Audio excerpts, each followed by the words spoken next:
it is our big pleasure to host today Fabian Waldinger.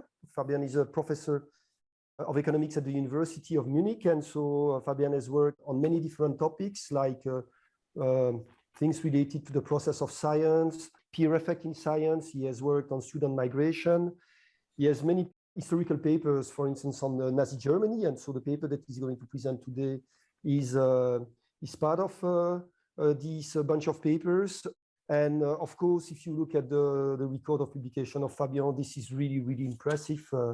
He has published in all top journals, American Economic Review, QG, GPE, Wistat. So we are very, very pleased to have him on board. And so, Fabian, I'm going to give you the floor for 45 minutes presentation.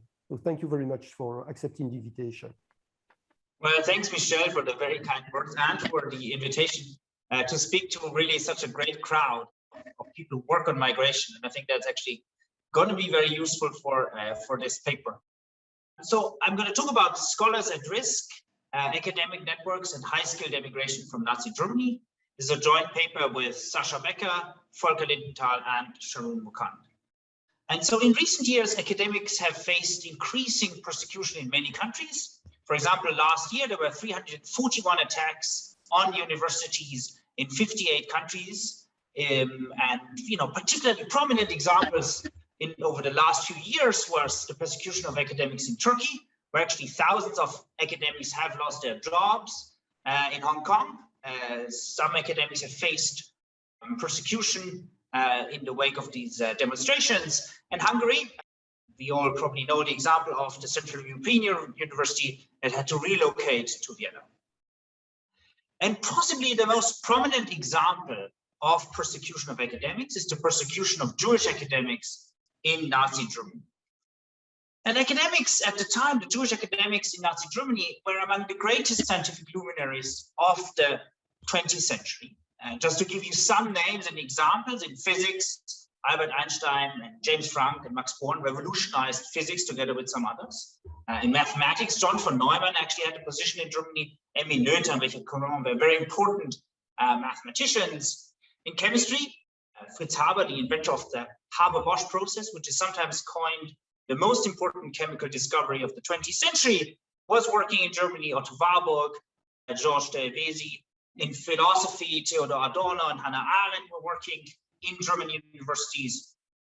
In arts and music, I don't know whether you know Erwin Panofsky. He's considered the greatest art historian of the 20th century. He was in Germany, then moved to Harvard, and basically kind of reinvented art history research in the United States. Arnold Schönberg was another example of a professor teaching at a conservatory in Germany. So he's, of course, the famous inventor of the 12-tone music, and was also a professor and teacher. And what is quite unique is they were all very well integrated into German society. Many were baptized Christians, and intermarriage was very common. Okay? And this kind of flourishing culture came to a sudden halt with the rise of the Nazi Party. So by in January, the 30th of January 1933, Hitler kind of took power, and just 2 months later started dismissing academics of Jewish origin. Overall, until 1939, about 1/6 of German professors and kind of also more junior people were dismissed from German universities. And many academics of Jewish origin then scrambled to escape through emigration. And so Germany's loss was actually other countries' gain. So in particular, the US and the UK received a disproportionate share of world-class academics, and that gain solidified the transition of scientific leadership from Germany to the United States. And just to give you one quote that kind of exemplifies the importance of this wave of migration, Raymond Fosdick, the president of the Rockefeller Society, which at the time was very important for a lot of science funding across the world, argued that if Hitler had set out with benevolent intent to build up America as the world's mathematical center, he could have hardly achieved more successfully the result which his ruthlessness has accomplished. During the last decade, 131 leading European mathematicians have migrated to the United States. of these 16 came from the faculty of Göttingen, which was one of the centers of mathematics in the world before the Nazis came to power. And in Göttingen, close to 60% of the department was dismissed in this kind of wave of dismissals. And then he lists the kind of institutions that received some of these very eminent mathematicians. Okay, and of course, similar stories could be told for many other fields. I just mentioned art history. It's also true in chemistry, biochemistry, and kind of a lot of other fields. Okay, and historical accounts suggest that academic networks played a key role in this emigration of the Jewish academics. And I'll just give you one example of Richard Courant, the eminent mathematician from Göttingen, and Göttingen and Berlin were the kind of two centers of mathematics in Germany at the time. And Richard Courant kind of left his position as early as 1933, moved to the University of Cambridge in the UK, and then moved on to the United States and kind of built up the mathematics department at NYU. And we consider Richard Courant what we call an early emigrate for the purposes of this case. So early emigres are people who emigrated by January 1st, 1935. Okay, so whenever I refer to years in the coming slides, I will always kind of think of January 1st of that. So anyone who emigrated before January 1st, 1935 is called an early emigrant. And then we kind of have collective documentary proof of the mathematicians in his networks where we know that he actually was involved in helping them to emigrate. So just to give you one example, Fritz John, who was also in Göttingen in 1933, and Courant was very instrumental in kind of finding a temporary position for him at Cambridge as well. And then he kind of wrote reference letters and so on to kind of get him a job at the University of Kentucky. And then later on in the 1950s, he even brought him to NYU, but that's kind of beyond the period that study. And then these other people I've also pulled over by Richard Courant. And just to kind of clarify what we are aiming to do in this paper, so consider academics in two different networks. And network one is kind of a network that was formed before 1933 in the kind of pre-Nazi era, and network two similarly. And now from these networks, some people were the so-called early immigrants. They were abroad by January 1935. So for example, in network one guy emigrated by January 1935. In network two, 3 people emigrated by 1935. Okay, and now the question is, from which networks would we expect to see more people emigrating by 1939 or by 1945? And of course, we expect if these early emigres have a role, then people from network 2 are more likely to emigrate than those from network 1. Okay, and of course there's a kind of huge literature on networks in economics in general. There's also a relatively large literature on family and community networks and migration. And we think we contribute to this literature by kind of introducing the role of these professional networks and by differentiating how kind of professional networks work for these high-skilled individuals compared to family or community networks. And there's also kind of a literature, kind of more recent literature that looks at migration under persecution.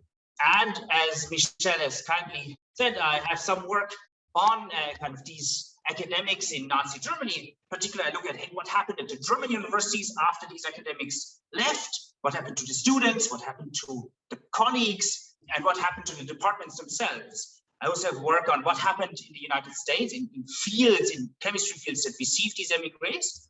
And now the focus of this particular paper is different. The focus is here on the Jewish dismissed academics themselves and trying to understand the role of professional networks for their emigration.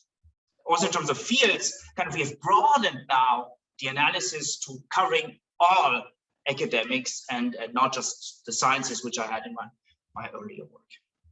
Okay, so we obtained basically a roster of all dismissed Jewish academics across all fields from a large number of sources.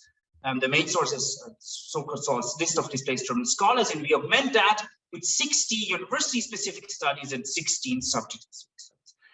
And as far as we know, we are really the first ones to compile this complete roster of everyone who was dismissed. And then we try to reconstruct the complete biographies of these about 1,300 academics.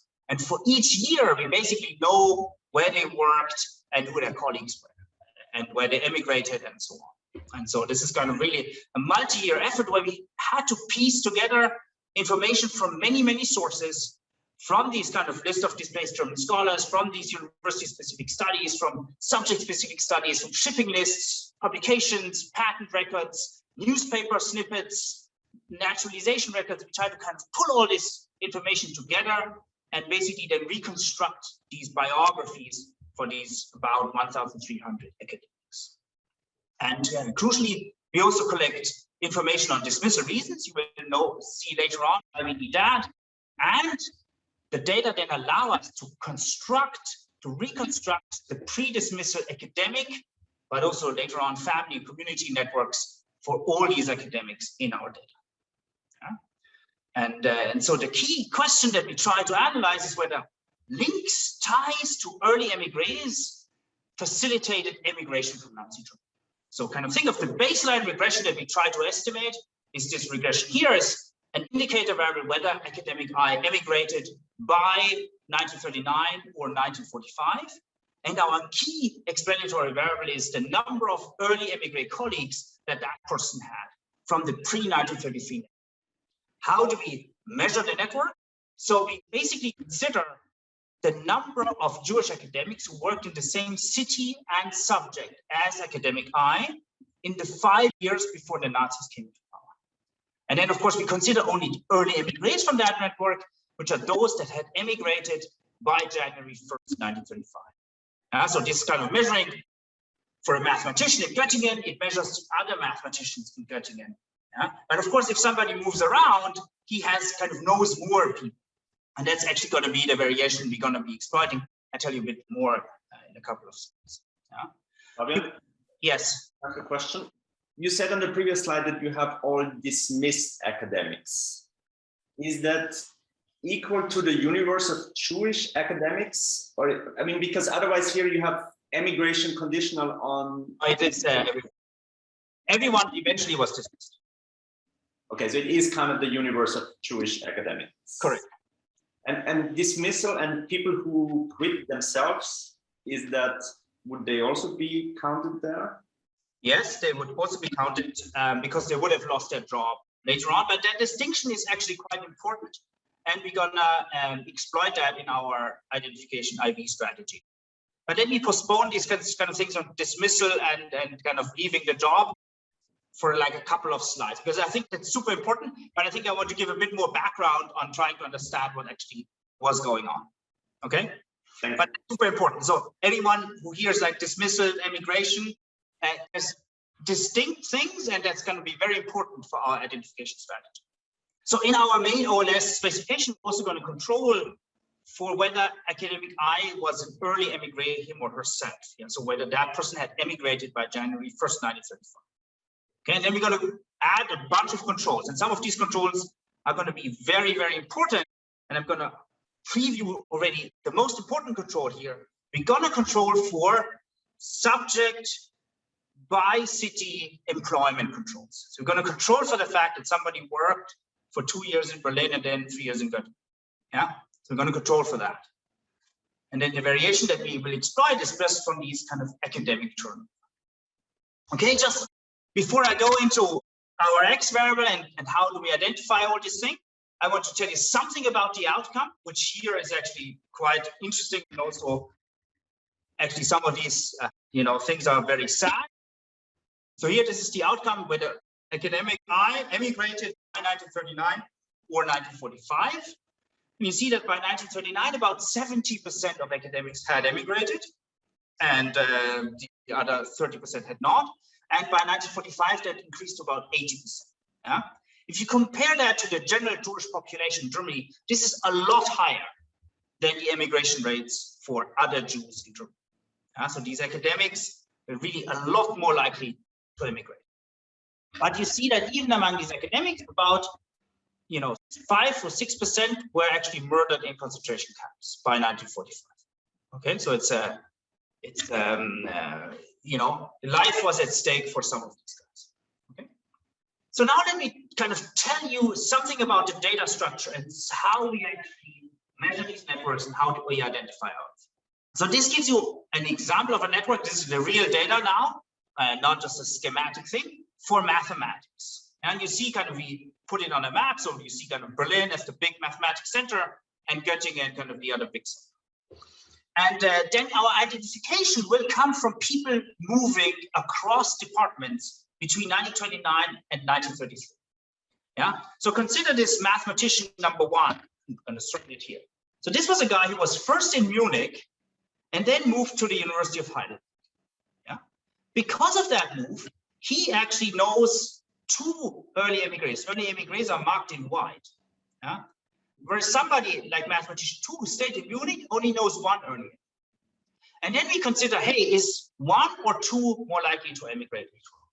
Yeah, so identification comes from the focal academic moving around, but also from other people in the department moving around and people joining departments at different times.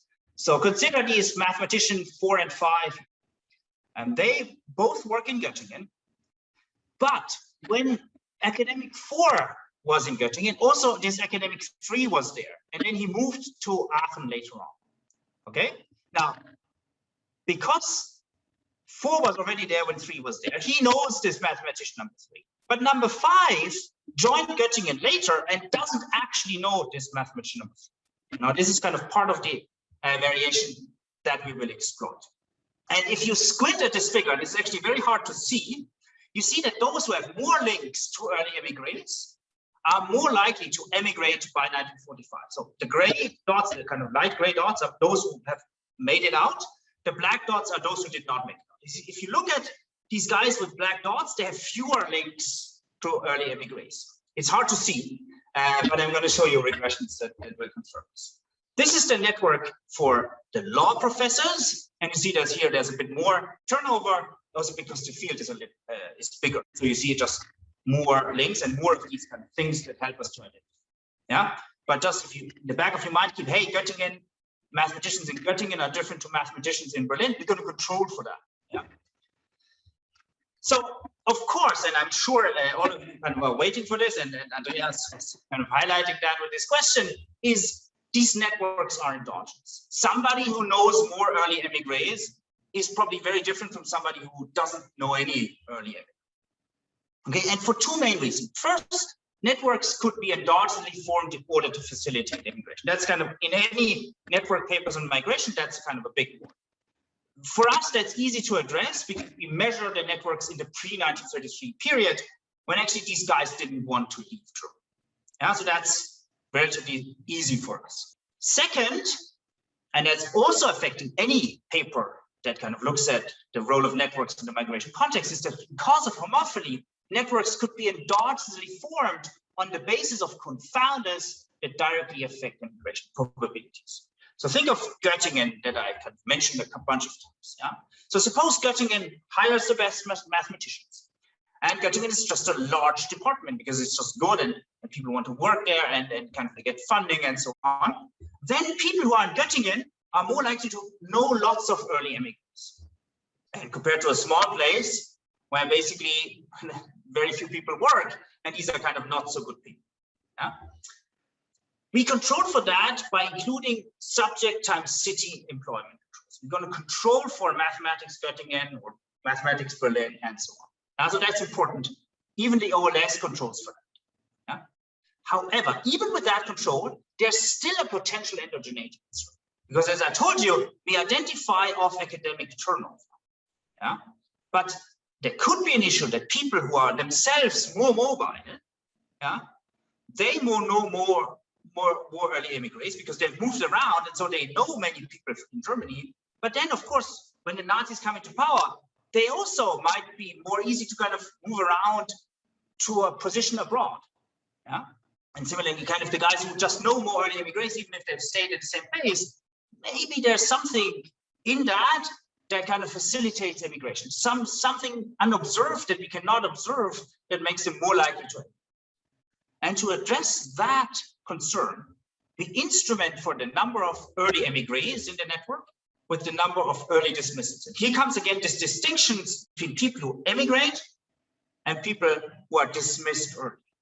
Okay, and now let me tell you about the dismissals and how we exploit this whole thing. So the Nazis came into power at the end of January 1933, and just a bit more than 2 months later, they passed this kind of infamous law for the restoration of the professional civil servants. And the main paragraph that is relevant for our paper is paragraph 3. It said that civil servants who are not of Aryan descent are to be placed in retirement. Yeah? And not of Aryan descent was defined anyone with at least one Jewish grandparent. Yeah? So by 1933, anyone with at least one Jewish grandparent was dismissed. Yeah? And our definition of Jewish academics is anyone with at least one Jewish grandparent. However, and that's now important for us, there were some exemptions from dismissal under certain conditions. And the conditions were that this law did not apply to officials who had already been in the service since the 1st of August 1914, or who had fought in the World War, in the First World War, that is, or who had lost a son or a father in the First World War. Yeah? Effectively, for our academics, because of the ages that these guys have, it's the second condition that matters. If they had fought in the First World War, they were initially exempted. And what was important is, it was not any kind of being in the army, but you had to have seen enemy fire. So a doctor working in a field hospital 10 kilometers behind the kind of front line was not exempted. Only somebody who was really kind of at the front line. So these people could initially stay in their position. But then by September 1935, the Nazis passed these very infamous Nuremberg racial laws, that kind of was part of the Reich citizenship laws. And then these people were ultimately dismissed. Now the dismissals dragged on. It's kind of, we don't see that as kind of very sharp 1935. Most happened kind of late in 1935, some drag into 1936. So you have basically 2 peaks of dismissals, 1933, what we call the early dismissals, and then 1935, kind of the later dismissals. Fabian, can I ask a small question of clarification for these early dismissals? Is it a dummy that is going to capture whether you are going to be dismissed actually, or the fact that by law you are going to be dismissed? So what I mean is that some people could be exempted from this dismissal, but basically they can live on their own, you know? And that's, I think that's similar to Andreas's question before. That did happen quite often, actually. Yeah, so many people kind of foresaw, hey, look, this is only the start, and I'm going to leave, or they kind of saw all their kind of colleagues being dismissed, and then they left voluntarily. That's very important. That happened quite a lot.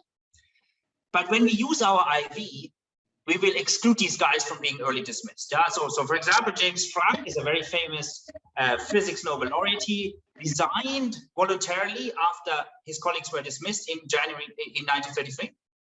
But we count him as a late dismissed because he could have stayed. Yeah. So that's why we actually took a lot of effort of collecting the exact dismissal reasons and whether somebody resigned voluntarily or was actually dismissed. But it's incredibly important, and we kind of collected data to kind of be able to do that. Okay, thanks. That's clear. Yeah, yes. Thank you.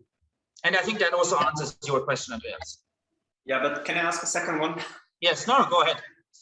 So, I mean, I think across all the strategies you mentioned, right, they do 2 things. One is it affects the size of your network, but it will also alter the pool of people who remain behind. So the question I have is what type, does sample selection play any role here? Because those who have left, you remove them from the pool of potential people who can be later émigrés. And so kind of the pool of people who is left in places with... No, they're all in the data. They all remain in the regression. We don't exclude them from our analysis. That would be completely selected. So anyone is in the data. But you can be either an early or a late, right? Late émigré. You can't be, so once you're an early, you are kind of removed from the pool because you can't. No. So de facto, actually, some actually emigrated early and then went back very, very rarely. But basically, they're all, we consider them all at the same time. We're going to do one split on that endogenous decision whether you emigrated early or not. And let me show you those results. But because we are worried about sample selection, that's not our main specification. The main specification is everyone in. Okay. So early dismissal actually is a very good predictor of early emigration. Yeah. So this kind of bar chart shows you the probability of early emigration. So emigrating by January 1st, 1935. And you see that early dismissals have about a 60% chance of being emigrated by 1935. The late dismissals is 20%. These are kind of the voluntary guys. Yeah. So Michel, that goes also to your question. No, these 20% are basically guys who are not dismissed formally, but they leave their position in emigrate. Yeah. Still very high already. Yeah. And then we will actually, this is the individual level probability of emigrate. Importantly for our IV, we're going to use the dismissal status of people in their network, not your own dismissal status. Yeah, so that's important to kind of consider about, hey, maybe there's kind of some older people are more likely to be exempted. That's true, but actually what matters is kind of in the network who gets dismissed early or not, and that predicts early immigration. And so just going back to our schematic figure, network 1, network 2, we have these guys, the white dots, which are the early emigrants, and we got an instrument for them with the number of dismissals in the network, which you mark with these little Ds. Yeah. Fabian, can I ask a question? Yes. So I was thinking that the size of the network was part of the endogeneity issue, but it seems that it's still going to be in your IV, because the larger your network is, the more dismissals you will know. Well, partly we control for that by our employment control. So we can control for the fact that you were in Berlin and then Göttingen. So that's going to be capturing the overall number of people you know. And now what we identify of is the number of early émigrés that you know. Yeah, and some people in your network are early émigrés, others are not. Right. So you're saying that the control should control for the size, overall size, and how many Jews do you know, say, or how many non-Jews also do you know? That's going to be in the controls here. Through this. I see. Okay. Okay. Yes, that's a very good point. That's a very good point. So just to recap, we use the number of early dismissals in the network as an IV for the number of early immigrants. Okay. Of course, academic I's own emigration status by 1935 is also endogenous. So we're going to use academic I's own early dismissal as an IV for own emigration. Okay, so we basically have two endogenous variables: the number of early emigrant colleagues and then own early emigrate status. And then we can use as IVs the early dismissals in the network and your own early dismissal. And this is kind of the first stage regressions, column 1 and 2. Can I ask a question about the early emigrés? I was just wondering if these dismissals are correlated with characteristics of the scientists or of their networks. So you could imagine if somebody served in the military, they have different types of networks, they have different sizes of networks. Don't you still have the issue of endogeneity in terms of the features of the network? Do you check whether they're balanced in terms of network size or quality or publications or something like that?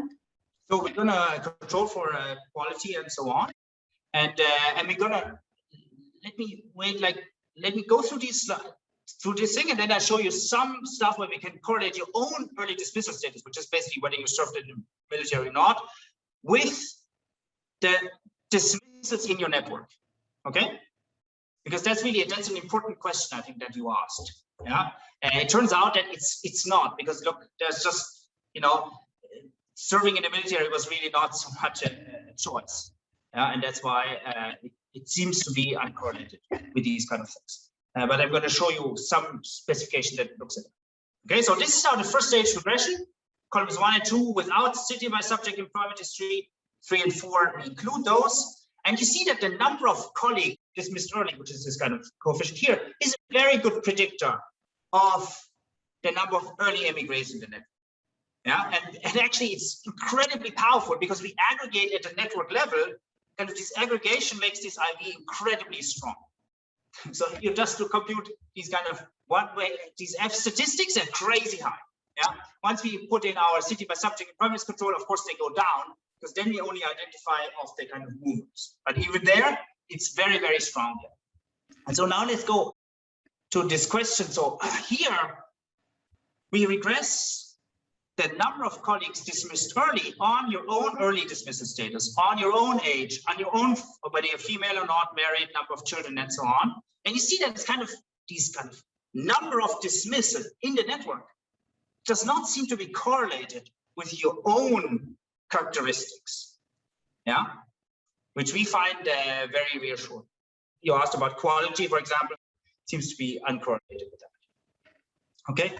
And crucially, I think what is important here to note is we control for city by subject employment control. So we control for Göttingen and mathematics in these questions.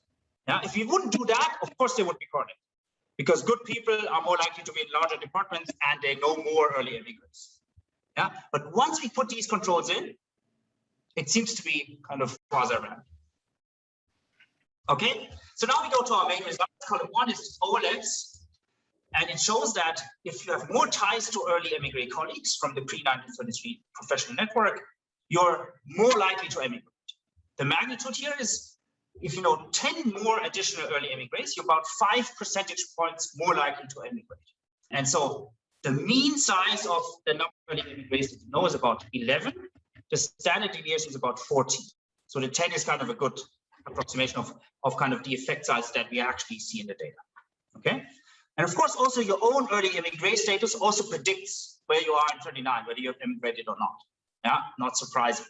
Most people stay abroad. Okay. Now we move from column 1 to column 2. We basically introduce our IV strategy. And you see, of course, these IVs work very well.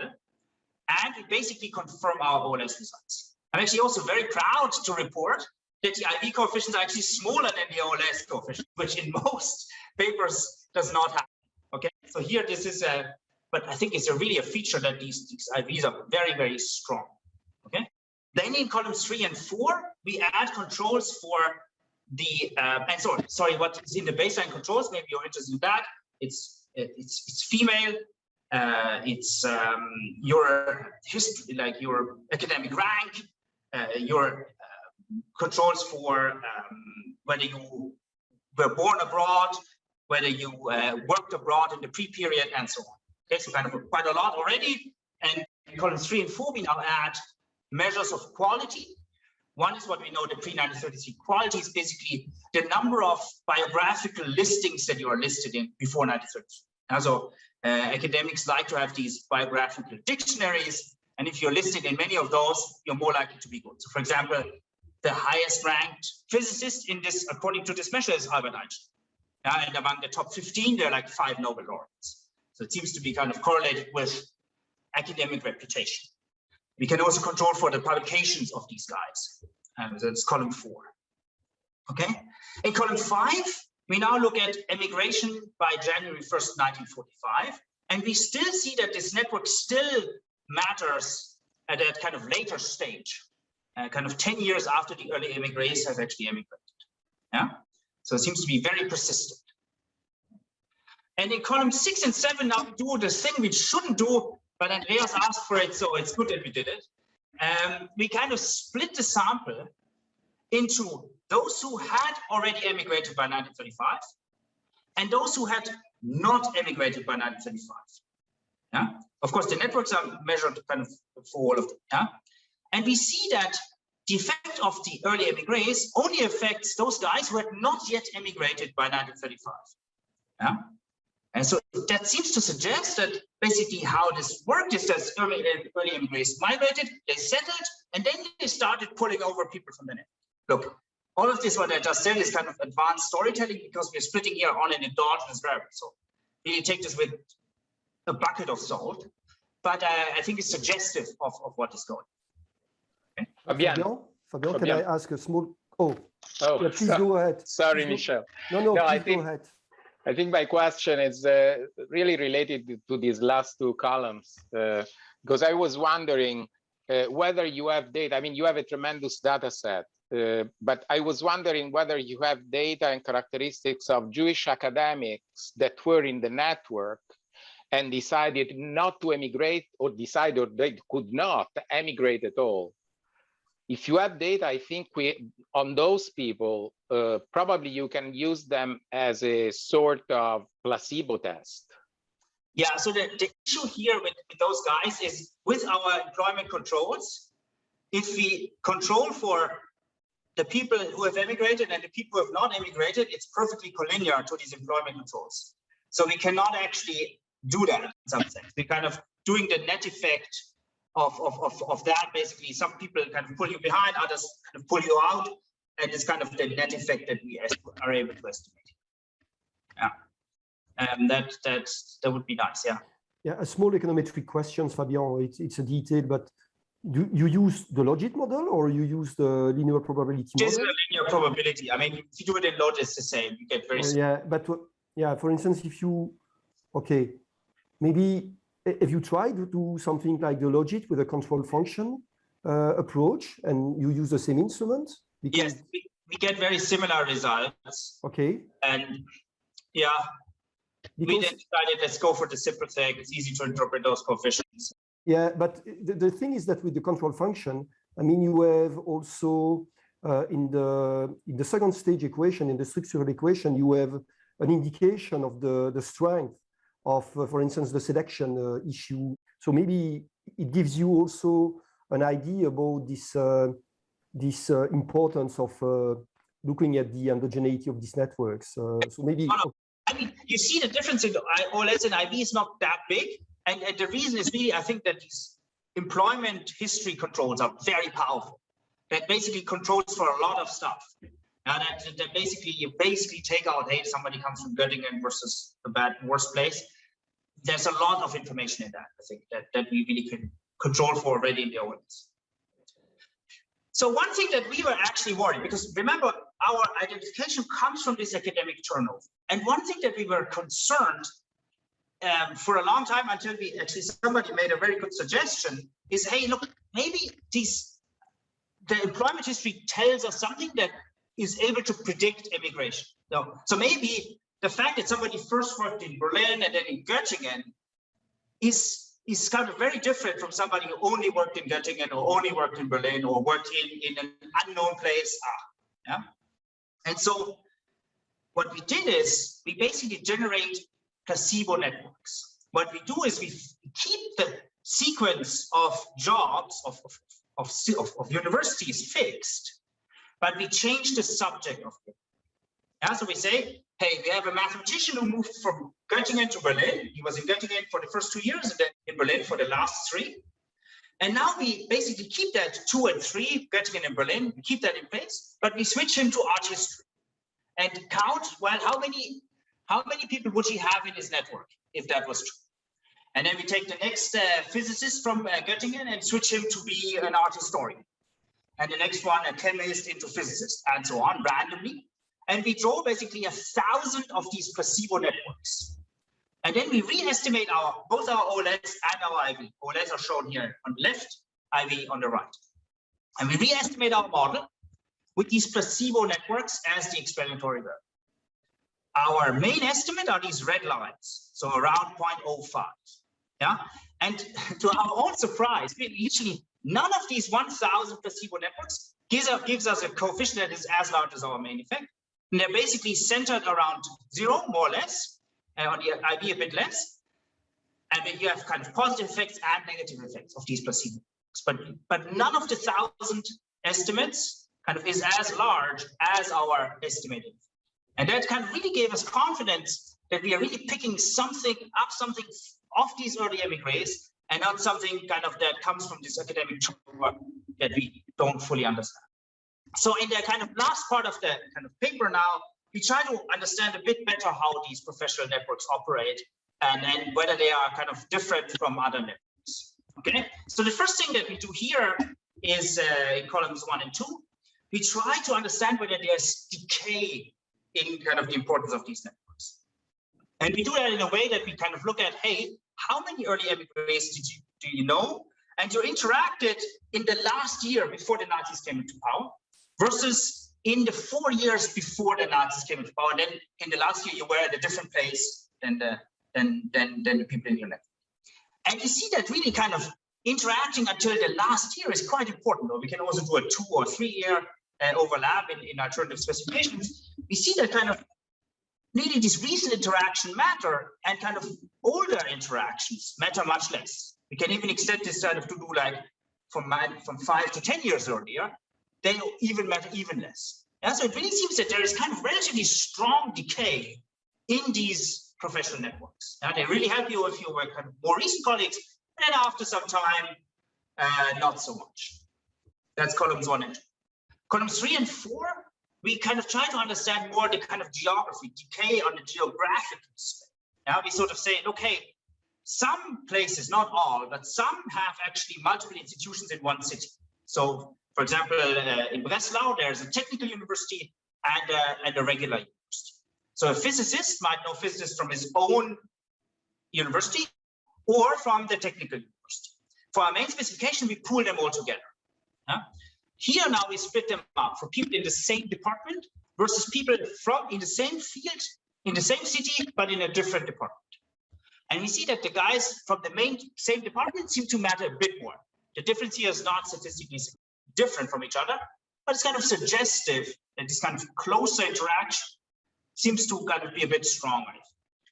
The last thing that we do here is that we split up our kind of sample into natural sciences and medicine versus social science and humanities. And we see that the effect of the network is actually a lot bigger in the social sciences and humanities. We are not fully sure why that happens, but our kind of main kind of interpretation of that is that, well, in the sciences, Germany was really kind of world leading. It was very easy to observe productivity. And so maybe professional networks are less important for those kind of guys where you can just basically look up publications and you know this guy is good or not. Yeah?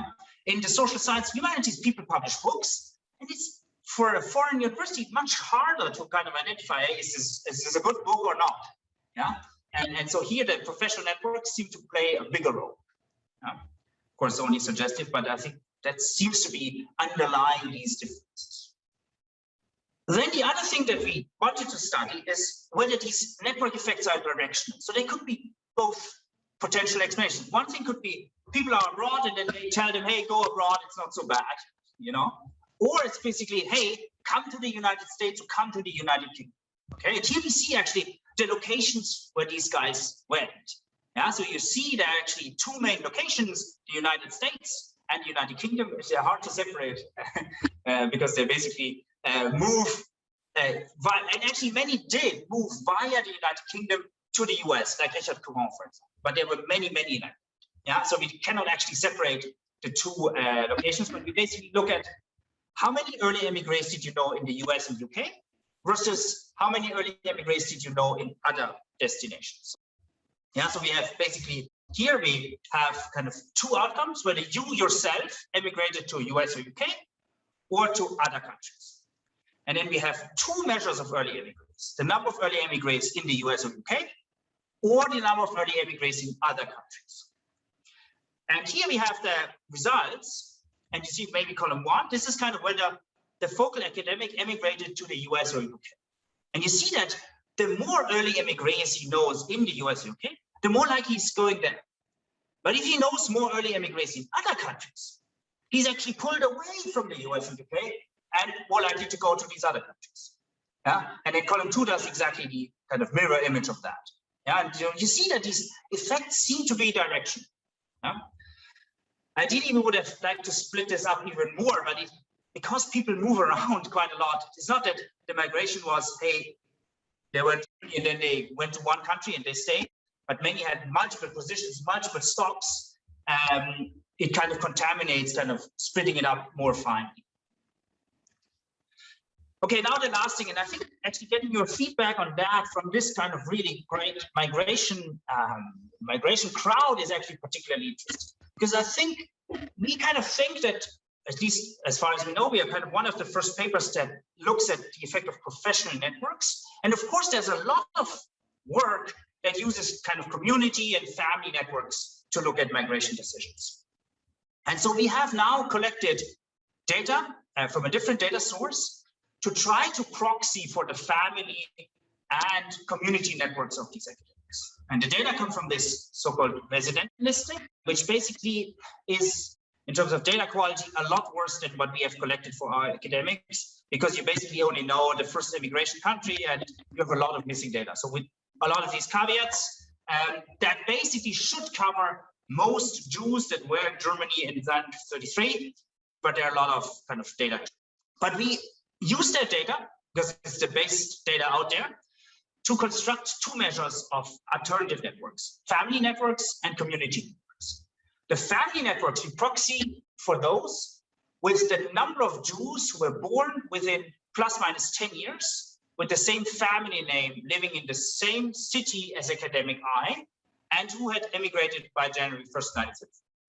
Again, if somebody moves around between Göttingen and Berlin, we count everyone with the same. So all the Einsteins for Fabian Einstein actually was only in Berlin, all the other Einsteins in Berlin, we count them that are born in a certain kind of year time span. So think of these as brothers and cousins measure.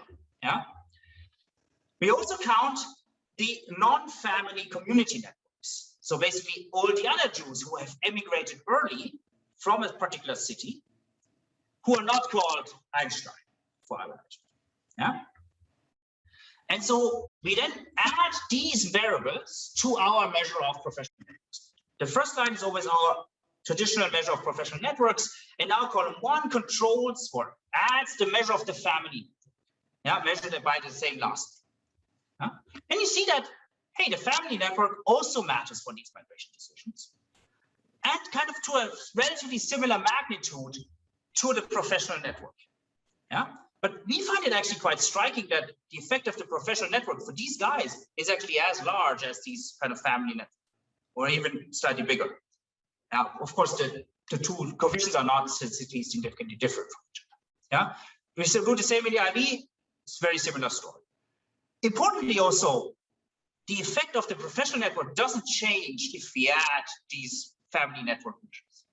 Yeah, and now strikingly, if we add non-family community networks from your place of residence, there's no effect. Yeah? And if you put the two together, columns 5 and 6, very similar story.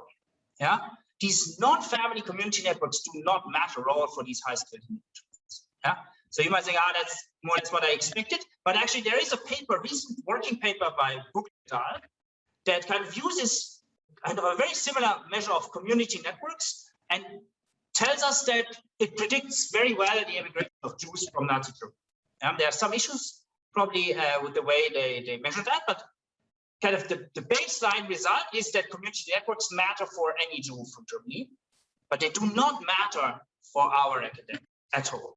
Yeah? Fabian? Yes. Can I ask a question? Can it be that this maybe is because you're studying academics and it's a very specific occupation? Maybe for other high-skill occupation, it's important to go where your family, your community people live, and then you eventually find a job. While for academia, I mean, it's more difficult now to think I'm going to one city, I find a job in this city. I have to focus on the department first and then move. Possibly. We don't know. I mean, possibly, yes. Okay. I mean, we do think it seems very, but look, the family network still matters even for these guys. Yeah, maybe not surprising, but it does matter to know more people with the same last name that have emigrated early to predict your own immigration. So we exploit the individual level within city exogenous variation in number of people in the network who are abroad to estimate a causal effect of professional networks. The findings I've told you, we see that these professional networks are key. They're kind of as big as family networks, a lot bigger than community networks, which do not seem to matter at all. And we find this decay in the kind of social value of social tie is also a very interesting result. I think there's no paper that has documented that. And these results kind of really suggest these dynamic migration responses. Now, if you kind of think about policy, getting a bunch of people over, that might have very long-run effects in terms of brain drain and so on. And of course, people in the audience have worked a lot more on brain drain than I have, so this is kind of interesting. So I think I'm ready for the discussion.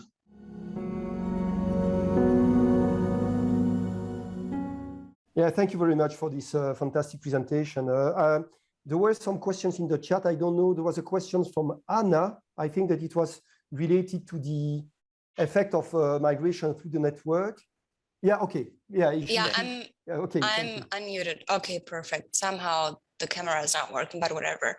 So I was wondering, really going forward, whether this was basically whether early émigrés pulled or facilitated immigration of their colleagues, you know, out of the goodness of their heart, or whether that was also beneficial for them. So whether you would, in theory, be able to see whether once the colleagues had immigrated as well in the future after, you know, 93 or 45, whether there was collaboration in the US among all immigrants. So that was basically, let's say, productivity enhancing for the early émigrés to like help their colleagues. That's a very interesting point. At some point, we looked at overall productivity. There is a kind of small positive effect on productivity from actually having a bigger network, knowing more early émigrés. But the effect is kind of imprecisely estimated. So, so maybe what you say is actually true. It's just we don't have the power to identify. Sorry. So what I actually thought was like an effect on the early émigrés, and whether you see that, you know, kind of the networks persist, and you see like co-authorships, or that people actually locate into universities in the US or in the UK close to the colleague that had immigrated early. Yeah, we're always kind of debating among ourselves how far we should go on these kind of locational thing, because of course these are endogenous and we don't have an IV for location. So we have an IV for emigrating early, but we cannot actually predict where people go. And but I think we should probably do something, even if it's just descriptive, on how close people locate and do that. That's a very interesting thought. Yeah. Thank you. There was a question. Okay, there was a question from Giuseppe about synagogue. So maybe using the fact that you belong to the same synagogue as an alternative measure of the community network. I don't know. So, it's an interesting question. Of course, that's something we do not observe. We have very rich data, but we do not observe that. My feeling is, and I think that's maybe the misperception also in existing work, I have to say, on this episode, is these German Jews in general were incredibly secular. And especially the academics that we study, most of them didn't identify as Jews before the Nazis came in. And then suddenly the Nazis tell you, hey, look, one Jewish grandparent out of 4 makes you a Jew. And that really kind of made them actually a lot more Jewish than they would perceive themselves in the pre-period. So I think, especially for this group, it's really not that, would not be, even if you had the data, it would be very hard to find effects there. Okay, thank you. Other questions, guys? I was wondering, Fabian, if you were considering previous co-authorships also as a measure for network, because you could have a network beyond your city, right? Just because you have co-authors, and this you could measure quite easily. Yes, there's just not enough co-authoring going on, unfortunately.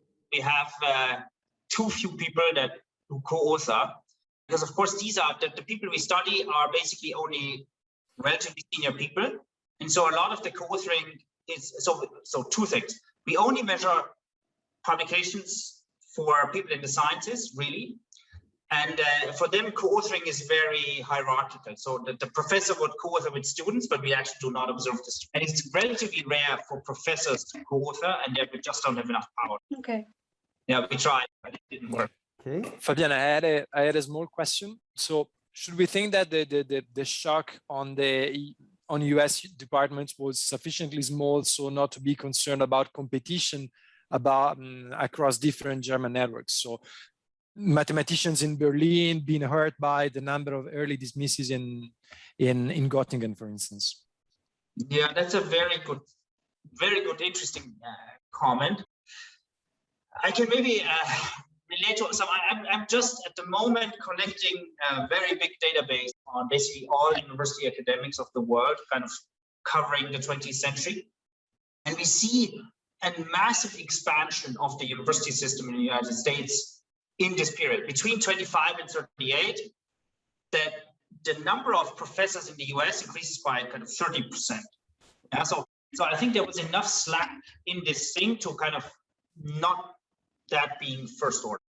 I think that was actually a much bigger thing in the UK. And it's actually many UK places didn't find permanent position for these guys, just gave them a temporary position, even for people like Richard Courant, said, hey, look, we have no positions. And then people then moved on to the US. I think the US was in a really kind of very good time for them, for this shock to happen. In the end, they got 50% of all the Jewish academics from Germany went to the US by 1945. Yeah, not as the first position. The first position, actually, relatively few went to the US direct. Many went to France, Holland, UK in particular, Israel, but then kind of you see this kind of second, third stage mobility, and they go to the US. I think because it was exactly because of this thing that there was actually slack. Okay, and possibly also because they were concerned about the evolution of the situation in Europe. Yes, big time. Look, exactly. If you're in France, that was not a very good place to be in 1941. No. Yeah. Yes. Yeah, a dynamic room model. Yes. Other questions? Can I ask one more? Andreas? Yes. So, Fabian, can you say anything about the selection of those academics who left because of the networks? Are they among those who were still there? Are these the best ones, or is there no selection on quality or other characteristics? Can you speak somehow to that? So so on quality we don't see much. I mean, what actually is correlated with these early immigration status is age. Younger people are more likely to emigrate early, and that's basically a function of the law, because very young people, they could have not served in the army. Yeah. So in some sense, it's kind of the younger people are more likely to be early émigrés. In the paper, actually, we do some results where we exclude all these young people that could have not been exempted. And the results are actually larger in magnitude if you do that. Other than that, it's surprisingly kind of widespread. Okay, Simone? Should we call the day?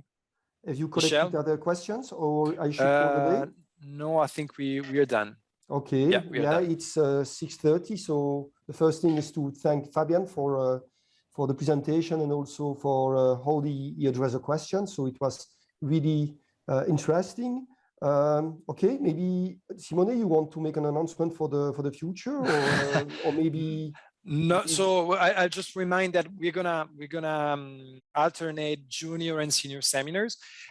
Junior seminars have a full schedule until the end of the year. Senior seminar is still spotty because there's more in-person seminars, so we have somehow a bit more of uncertainty with respect to our ability to schedule dates. So, but we will send information via the mailing list in the coming weeks.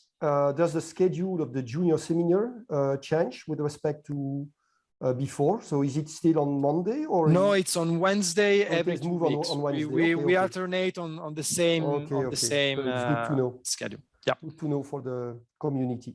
Yeah. Okay, thank you very much. Thank you so much for all of your comments and suggestions. It's good. It was our pleasure. Also, that's good. Thank you very much, Fabian. It was very interesting. Bye. Bye.